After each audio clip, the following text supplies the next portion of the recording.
ഈ ആഴ്ചത്തെ എവിക്ഷൻ അങ്ങനെ അവസാനിച്ചിരിക്കുകയാണ്. അവസാനം എത്തിയ 2 പേർ, അതായത് സെറീനയും റെനീഷയുമായിരുന്നു. അവർ 2 പേരെയും ബിഗ് ബോസ് വിളിപ്പിച്ചു. ബിഗ് ബോസ് അവിടെ നിന്ന് സംസാരിച്ചു. ലാലേട്ടനാണ് സംസാരിച്ചത്. ലാലേട്ടൻ പരസ്പരം അവർക്ക് പറയാനുള്ള കാര്യങ്ങൾ എന്തൊക്കെയാണെന്നൊക്കെ ചോദിച്ച് പരസ്പരം അവർ 2 പേരും അങ്ങോട്ടും ഇങ്ങോട്ടും അവരുടെ കാര്യങ്ങൾ പറഞ്ഞു.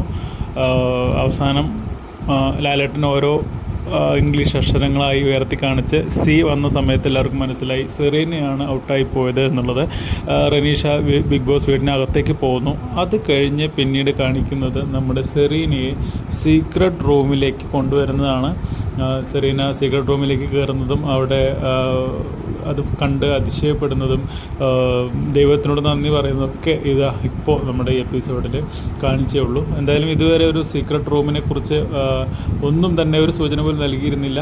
സെറീന ഇപ്പോൾ സീക്രട്ട് റൂമിലാണ്.